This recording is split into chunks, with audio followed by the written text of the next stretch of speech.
Lo que vamos a hacer hoy va a ser el canelón de pollo rustido. Llevará unos muslos de pollo que los haremos al horno con una brasa de verduras. Realmente lo haremos en brunoise toda la brasa.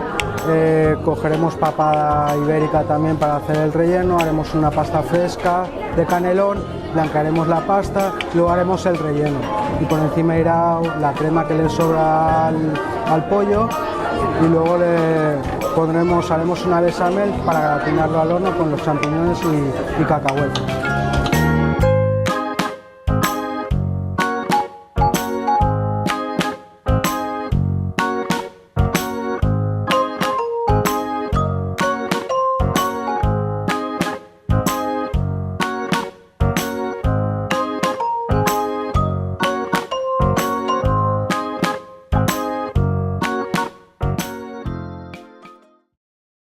Ajonesa es mi mayonesa, con un toquecito de ajo fresco y sabor mediterráneo. Elegido producto del año 2016 por los consumidores. Ajonesa, mi mayonesa.